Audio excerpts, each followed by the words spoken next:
Don't you think they would have all forgot it's the past and it's not an 80s movie plot? With me is, of course, Frank. He is the singer and guitarist, and, of course, Ryan. He is the guitarist as well. Thank you guys for joining me. Truly, truly appreciate it. Let's talk about the band really quick. And we just heard the song Sad to Let You Down Like This off of the album Universal Hurt, which will be out and available very soon, but we get to have a little preview of that right here on What the Music. But you ended up coming back to kind of your roots in this album, coming back full circle and embracing who you were back then. There was just a lot of artistic exploration for a long time. And to be really blunt, I went through phases and existential crises where I thought my pop sensibility was a bad thing and made me not a real artist.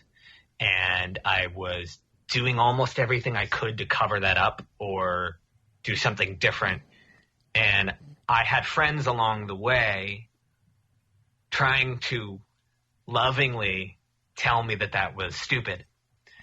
One of them being my good friend Jesse, who I remember once said, look, you can shovel dirt on your roots as much as you want, but they're still there and you shouldn't try to hide them. It's who you are. From my point of view, so I wasn't in the band originally. My brother was, Adam was, and I watched them practice, perform. I loved everything they've done, so I was a fan before I was ever even close to a member.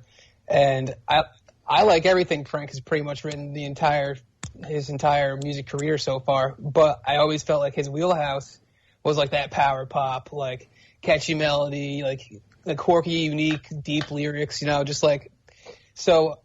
Throughout all those projects, I probably would message him and be like, hey, why don't you redo a Frankie and His Fingers song here or there? But so as we were recording this new record, and we were still technically American film history, I knew at some point, that it didn't sound like an American film history record. And I told Adam and Sammy at some point, without consulting Frank, I was like, this really sounds like a Frankie and His Fingers record. Like, he knows that, right? So we started having this conversation, like the three of us, but we didn't want to push the issue to scare away or kind of mess with the process of how the record was coming together. Once it was complete or mostly complete, we had a sit down meeting after just some banter in a Facebook Messenger. We actually got together and we just decided let's just be Frankie and His Fingers. This is what it feels like. And then we sat on it for a day, maybe 2 days. And then we just kind of gave it the thumbs up. That's what this is. This is what it is. And there's no denying it. So let's talk about Universal Hurt, the album that is soon to be released everywhere. So again, make sure to log on to their Linktree/FAHF. And I'll have all the links on entertheshell.com just in case you forget any of that stuff. So make sure to log on there on the show notes. But this album, Universal Hurt, what is the premise of this album? Does it harken back to hurting yourself from stopping the band and then coming back? At some point in my life as a songwriter, I became a very conceptual songwriter. I would have broad ideas and visions about albums, about projects, about things before I'd start writing them. And for a little while I thought, no, don't do that. Just write what comes out. But it's just so exciting for me to do it that way. And I think I wrote one song that I don't remember which song it was, but I noticed that there was something about it that felt like this snotty, self-aware, absolute scathing indictment of just having feelings and being human and all of the things we all go through that really suck, but also are oddly, beautifully part of the human experience. But it's really examining that in a super tongue-in-cheek way. I've been telling people that it's an album that's just ruthlessly making fun of being a human being. And that covers everything from the struggle that everybody goes through at every phase of getting older. That's a big one. But that includes layers about trying to convince yourself that it's utterly ridiculous to feel like you're old in your 30s because you're going to be 85 and be like, why was I feeling like I was old when I was 35? And it's all of those sort of layered things that we all go through. But there are aspects, there's a track on the record, ironically enough, that's called Power Pop Record, but it's a ballad. It's a slow song. And that's a song that's simultaneously about the concept of realizing that I didn't need to have 1,050,000 friends to feel like I had a complete life, that the process that has occurred over the past 10 years or so that has whittled them down to a core few is a healthy and okay thing. But it also touches on how that translates to the experience of being a musician and having people come out for your shows, listen to your albums, show that they care, and just a lot of confusion and reflection about feeling like that waxes and wanes and you don't know why, and you can really easily beat yourself up about it, but the beating yourself up is really stupid and unproductive. And so, yeah, I'd say that at some point it became clear to me that I loved the idea of letting loose and writing a ton of songs about how there are all of these things that we all go through that really suck, but they're kind of hilarious and stupid, and they're kind of beautiful and tragic, and they're kind of all of the above. And I just wanted to make an album. I also loved the idea very specifically of making a record with a really morose sounding title that was this fuzzed out, like raise your fist in the air, unabashedly shreddy guitar, like heroics called Universal Hurt. Like there's this morose title that sounds like it should be an Elliott Smith album or something. And it's this rollicking, like shout along chorus record that's like, being sad and being a human is stupid. Let's make fun of it. Definitely. And did Ryan contribute to that shred sound? How did you contribute? Yeah, he did. Ryan is 95% of the shredding on the album. Why don't you talk about that, Ryan? Oh, well, yeah. Well, so this is my first gig as being tasked as like writing lead guitar parts. Like I write my own stuff. I've written my own stuff since I was like 18, but I always approached it differently. So, Frank was like, okay, so you're the lead guitarist for this record. And, I would say 90% or 95%, he just gave me like the spots where there should be lead guitar. And for like one of the tracks on the record, he was like, here's a minute and a half. I need a solo. I'm like, a minute and a half. So my expectations for myself were, I had no idea. I wanted to impress him. I didn't want to suck. I didn't know if I was good enough. But I think in a weird way, like the pandemic, the way like, it kind of made us kind of work from home. It gave me a lot of time to just like do over parts like hundreds of times. Like I would send Frank hundreds of takes. And I'll say I'm proud of like what I did on this record guitar wise.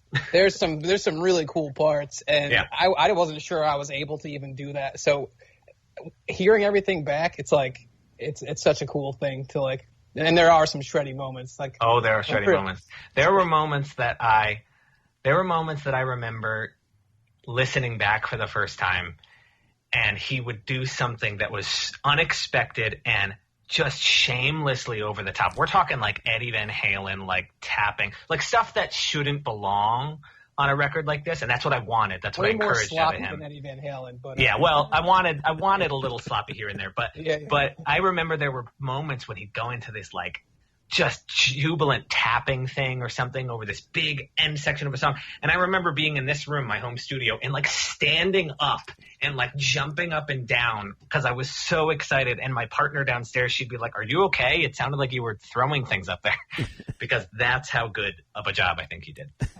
Well, there was times where I sent him like way more modest takes of things, and then he'd be like, and I was like, I kind of have an idea for like an over the top thing, but he's like, just do it and send it to me. And then like I would do it, and then he'd be like, that's it. And I'd be like, oh, all right. I think close to 100% of the time that you were like, I don't know, I have this really crazy idea. I think close to 100% of the time I took the crazy idea. Yeah. So I know you've been releasing a few singles. One of them, of course, was "Sad to Let You Down Like This." What has been the reaction from everybody? Have anybody reached out to you, and are they nostalgic about your band, or are they excited that about the band? What's been going on? Yeah, I would say that by and large, we've had a really good response from people who, when we first, the first thing we ever did was we went back on we made a Facebook page around the 2013 reunion show because we predated Facebook really. I mean, even though we broke up in 2010, I don't think Facebook pages really existed. I remember we went back on there and our drummer posted something like testing, 1, 2, 3.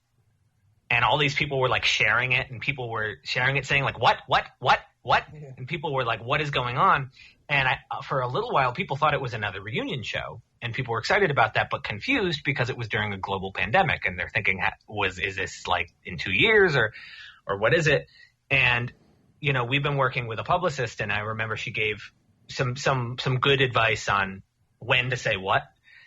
And I was just itching. When can I finally tell people it's because people are going to be excited that it's new music at all. They'd be excited if it was one new song, but I get to tell them that there is a new full-length Frankie and His Fingers album that's already done. And I was just waiting. And finally, when we released our first single, we started sharing the pre-save links and stuff the week before. And I got to say, there is a new Frankie and His Fingers album. And I got a lot of people reaching out to me personally, like just with messages like all exclamation points, and people were like, the 16-year, because our demographic when we were in our heyday were a lot of teenagers, and these people that are now in their 20s, 30s were like, my 16-year-old self just peed its pants. Somebody sent that to me at one point. And yeah, I'd say that people who were into that band were really excited. I mean, I just got tweeted at in the Frankie and His Fingers account today by somebody who said they used to listen to us in high school and somehow stumbled across somebody else, a mutual friend, said something about our new music and said that they like did a quadruple take and had no idea, and just shared this really great, you know, very nice tweet about it being the best news, you know, for them. And I think this is somebody that's not even local. I think this is maybe somebody out in the Midwest somewhere. But yeah, we've gotten all kinds of crazy stuff. I had somebody reach out to me privately saying that she was really, really excited. And this is somebody who has, I still can't even believe to say this out loud. This is somebody who has 2 tattoos of my lyrics, and doesn't even live on the East Coast where we're from. I saw a former teacher reached out to let you know about your latest single, that it has a terrible song title.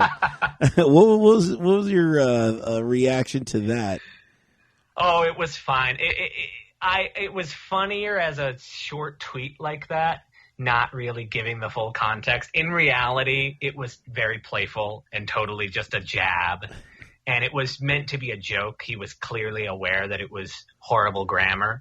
But I mean, the song, it's funny. I've always been into long, ridiculous song titles. I think song titles in and of themselves are a ton of fun, and they're not to be overlooked for that. And our song titles dating back for ages and ages are ridiculous. I mean, our most beloved song to this day, which was submitted to iTunes, et cetera, back in the day by our former manager, which has a shortened title if you look it up. But the full title of that song was "The Boys Who Cry During the Last Scene of Ghosts Make Better Boyfriends Anyway." And I grinned every time I told somebody that was the title. But this song that he was referring to, my teacher, is oddly titled "Just Because You Are ... doesn't mean you have to ... And it refers to a conversation that somebody had with me when I was at a show up in Kingston, New York. I was attending a show, and her friend just, I think, told me she liked my jacket and just started talking to something. And I think this other friend thought I was like hitting on her friend or being creepy or whatever. And this friend, who was a little intoxicated, made some remarks to me about like old hipsters, like leave young girls alone or something. And I was like, oh, hey, I'm sorry. I don't mean to, you know. And she said something to me that I remember was absurd. And it was, just because you are a blah, blah, blah doesn't mean you have to be a blah, blah, blah. And I don't even remember if it was just because you are, blah, blah, blah. I don't remember what she said. I just remember she said, just because you are doesn't mean you have to. And I remember like racking my brain trying to remember what the heck did she say. And I just thought and the song is sort of about that experience and the various feelings of like, uh-oh, am I becoming the sad old lone guy at the shows? And it just seemed a fitting title. And so, yeah, that teacher was just playing around. And yeah. I thought it was a funny thing to share. I do notice how you do pull from your life in your lyrics, especially from movies.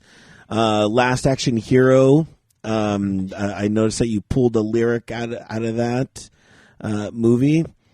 And wanted to get your thoughts on that soundtrack, because it has one of my favorite songs, Two Steps Behind, from that soundtrack. Absolutely one of my favorites. Is that, see, I don't know the soundtrack super well other than watching the movie. Is that the Megadeth song? No, it is the Def Leppard song. Oh, okay. I mean, good soundtrack. What I can tell you is that I watched that movie again last week because I love that movie. And it's so ridiculous. And it's honestly, it's funny that you bring it up because I think the tone of that movie is so similar to the tone of this album. Granted, lyrically, this album gets a lot more interesting, but just you already take 90s Arnold Schwarzenegger, and those movies in and of themselves were ridiculous. But then you take Arnold Schwarzenegger and put him in an action movie that's inside another movie. So you have to ramp up the ridiculousness like 20 times to make it really read. And something about that is a great parallel to this album. It's just, we did not hold back on the ridiculous moments. Yeah, I like that though. Especially one of the most ridiculous things, and I don't mean this in a bad way, was your final song is like 9 minutes on the album. Yep. Yeah. And, and I thought, first and foremost, hey, pro move, you got the longest song should always be at the end of an album. Anytime I get submitted and I like a song and it's like 9-10 minutes, I'm automatically like, well, that's going to be at the end of the show, for all my submissions and stuff like that. Because then people will just, I don't know if people have that kind of attention span in the middle or at the beginning of an album. But I thought that was rather ridiculous, but it worked. I listened to it and, I listened to the entire album, obviously. And, at the very end, I'm like, how could they fit a 9-minute track, Yeah. And obviously it's been done before with many other, bands and stuff like that. But I listened to it and I was like, this is a little ridiculous, but okay, I'm totally for it. Ryan, tell me about that, because I mean, did you just jam on that for 9 minutes, or what was going on?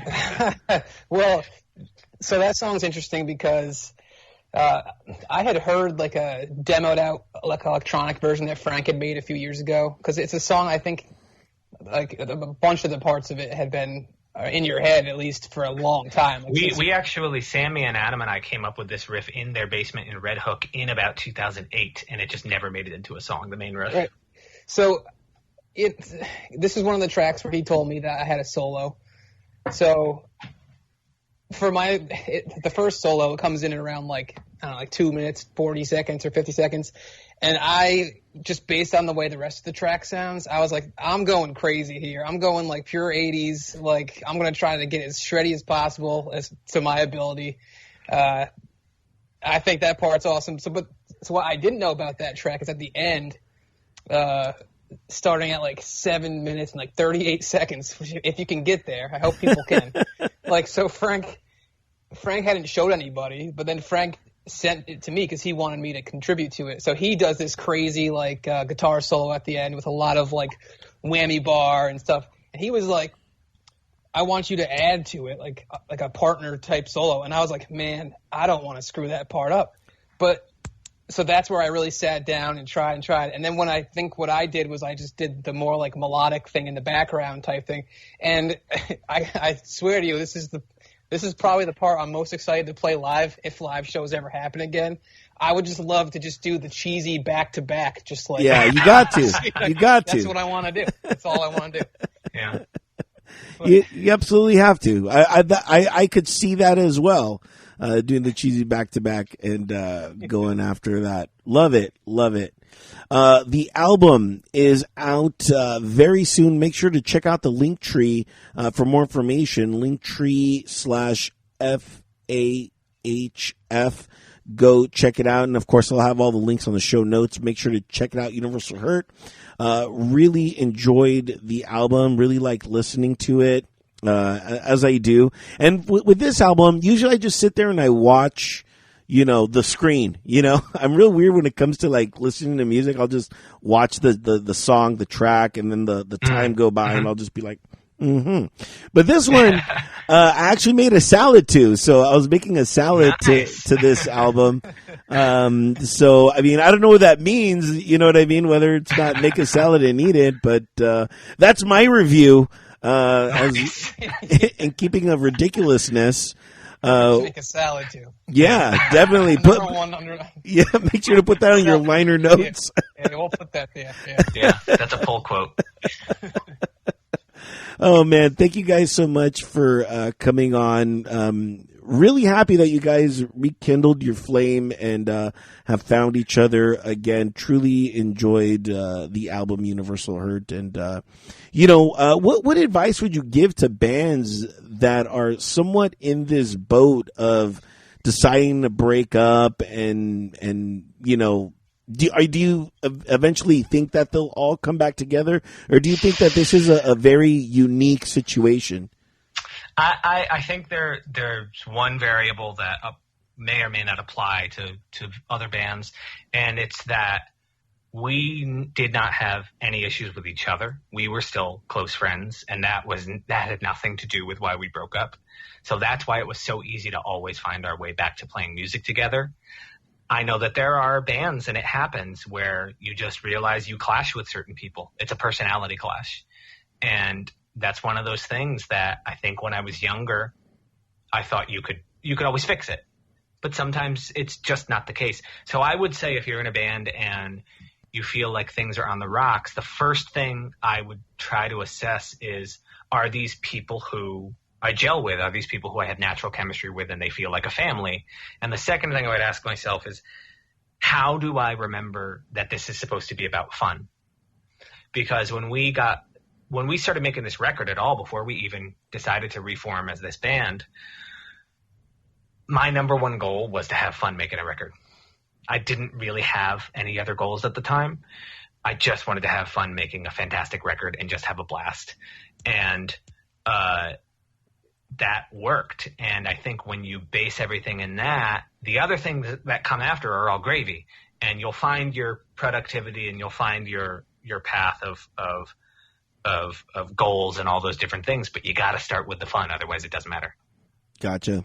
What a great way to end the show on that tip for everyone listening that are in bands. I know I have I have a huge band following. All the bands listen to me and stuff like that. So any advice I can ever offer up to them, through you guys, you know what I mean? Your guys' advice, I truly do appreciate it. So again, make sure to check out the band. I'll have all the links on the show notes, and thank you, of course, to Ryan and Frank for being on the program. Truly do appreciate it. And the last song that we are going to leave is going to be the song that that your teacher thought was a terrible name, like we queued up before. Just because you are doesn't mean you have to. So thanks, Albert. Thanks for having us. Yeah. No worries, man. Truly do appreciate you guys.